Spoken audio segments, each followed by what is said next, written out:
Alrighty guys, welcome back to another LEGO set review from BrickByBrick, and today we have the one and only LEGO Marvel Superheroes Avengers Infinity War minifigure collection. This was originally supposed to be like the Bricktober set, and then Toys R Us stopped existing, so we did not get this immediately, and this was the last one released in the United States. It was released overseas back in October, like in places where Toys R Us still exists. But, you know, in the US, we got all three of the other ones by December last year of 2018, and no word on this until they decided to release it on March 8th through the 10th at LEGO stores and on Lego.com. And yeah, so it was available for purchases of $75 or more, and it wasn't an in-store only like the Ninjago was. So, you know, that made a lot of people who don't have a LEGO store near them very happy. But we got 4 minifigures. Remove the plastic sleeve just because it makes it reflective so you guys can't see the packaging super well. But it does have an item number there if you feel like using it. And, you know, the Marvel Superheroes logo, which apparently they're not going to use anymore because they're calling all the Spider-Man sets just Spider-Man and not Marvel Superheroes. And you do have this Lego Thanos down here, kind of to mirror that one. But yeah, there's 4 minifigures here. We have War Machine, we have Wong, we have our White Wolf, and we have a white guy named Tony Stark, because obviously they all start with W. That's intentional, right? First up for figures here, we have this War Machine, and the detailing throughout this figure is really incredible. First, I guess we'll start with the helmet up here. Instead of just, you know, straight up helmet with just the eyes printed on there, it's actually got some lines going through it up at the top, and then you got these little black spots which are part of the actual helmet base itself. It's part of that printing. The look of this helmet is really, really cool. And then underneath we got a new face print for Rhodey. This is actually going to be in the endgame sets as well, so it's not as impressive, but it's still really cool. And then we have this heads-up display print, like they did for Iron Man and the Infinity War sets. It's pretty cool to get that here. It looks nice. This does feel a little bit looser than your typical Iron Man helmet, just because it comes pre-assembled. And the shoulder cannon is fine. It's a telescope with a stud at the end. You know, it looks good enough, I think. And the printing on the torso is really, really good. So much detail in there. The level of detail is fantastic. We've got the arm printing here, which looks really good all throughout. Remove that. There you go. There's a little bit of a better look. Yeah, the level of detail there is really, really good. And same with this arm as well. Looks really fantastic. Yeah, I don't know. The arm printing on here I think is the best we've gotten on an Iron Man suit. I think the only other one is Silver Centurion, but I think that this arm printing is better. However, this figure doesn't have side leg printing. Honestly, it's fine, but you know, that's one thing that Silver Centurion has over this one. The leg print is still really good though, like great level of detail there. And in addition to all that, he has, upon removal of his head and this thing, very, very over-the-top back printing. Like, the level of detail in there is just as good as on the front printing, and half the time it's just going to be hidden away. I don't know, I think that this figure they did a really great job with. Looks fantastic, and, you know, it's just got all the printing you could ever ask for from a War Machine. And this is probably the best version of War Machine that we've gotten. And, well, by default, this is the best Wong that LEGO's ever made, because it's the only Wong they've ever made. And, you know, I think there were a lot of people who are fans of this character in Doctor Strange, so, you know, it's a good thing that they made this guy as a minifigure. He's a little bit harder to get than, you know, your average Doctor Strange figure, but, you know, it's still cool to be able to have gotten him. His face has the little facial hair on there, which kind of denotes that he's from Infinity War, because he didn't really have facial hair in Doctor Strange. But it looks good. It looks like Wong. It's recognizable. He doesn't have any hair, which in the movie he has hair, but it's like very, very thin hair. I don't know. It would have been nice to somehow distinguish that, but I can't think of a good way to do it. So, I feel like this is probably the best solution. They probably tried, and it probably just looked weird, and that's why they didn't include hair. The torso print is good. He has no arm printing on either arm, but it's not really necessary. There's no real significant details on his arms. He does come with this 2x2 tile, which is printed, and that represents the Book of Cagliostro, which I think is the book that Caecilius stole pages from. Maybe I'm wrong in confusing details, but he is the librarian, so it makes sense for him to get a book. And the torso print is, again, pretty good. It's good level of detail on there. The real star of this figure, though, is the leg printing.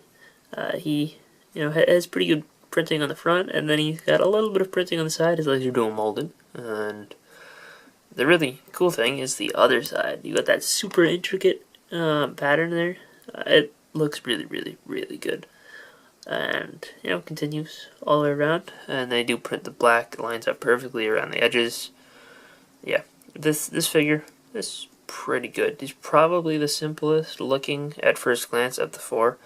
But, when you look just a little bit closer, he's got a pretty good level of detail.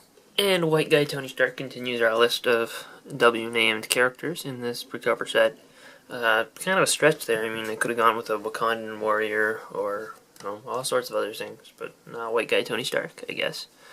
And this figure is the most disappointing to me for several reasons. First off, he doesn't have an accessory, so there's something just working against him from the beginning.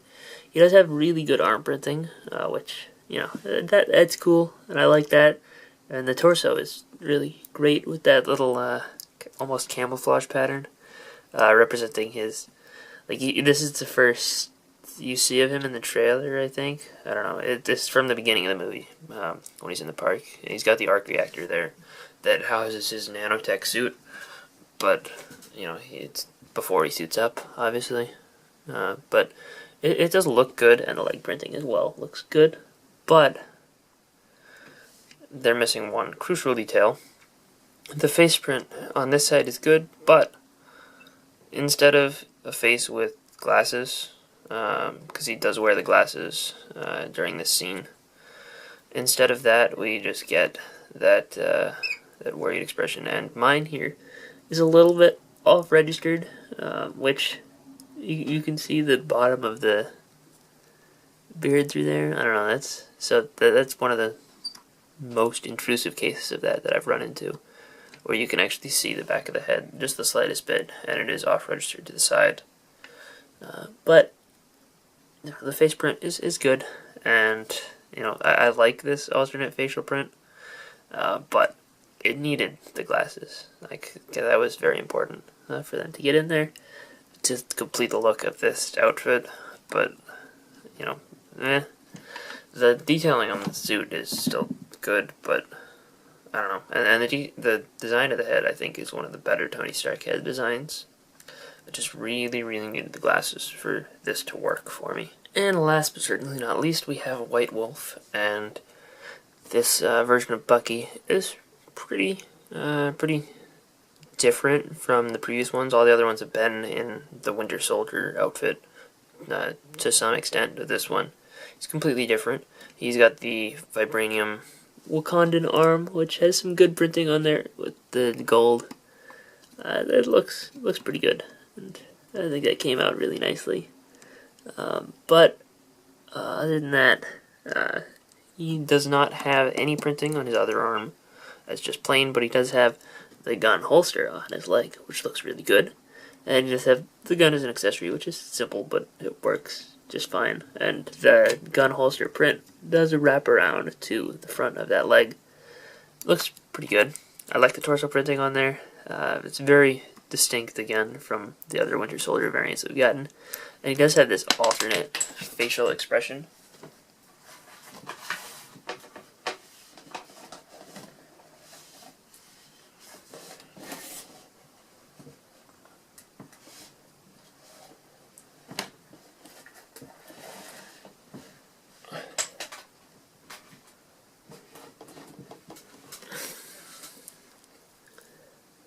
Which looks pretty good. I like the angry look to him.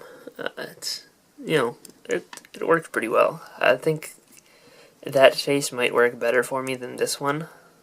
I don't know. They're both good, but I think that the other one's just a little bit better.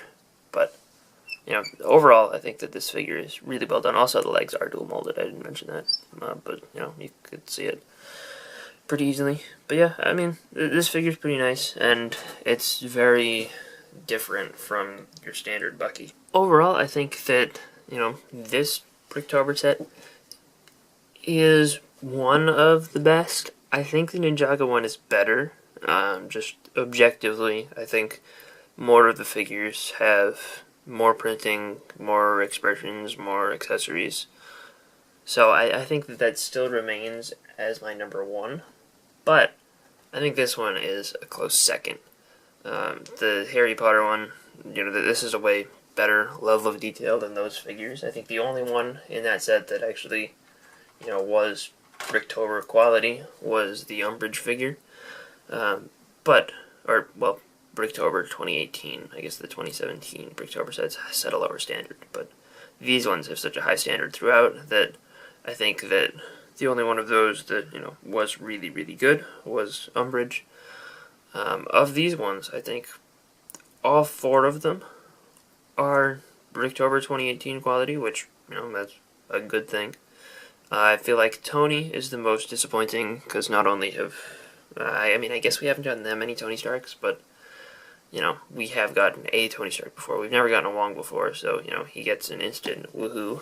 We've never gotten a White Wolf version of Bucky before, so he gets a woohoo. We have gotten casual Tonys before, none in this particular outfit, but this particular outfit is missing the sunglasses, so, that's a thing.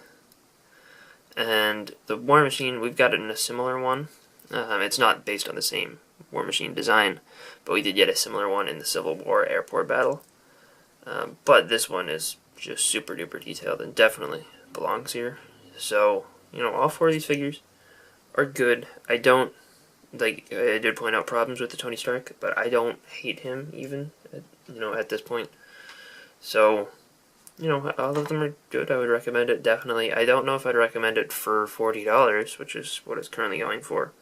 But, as a freebie, it was a great freebie. I didn't get this review out fast enough for, you to be able to still order it, because I ordered this online, so, it had to take time to get here.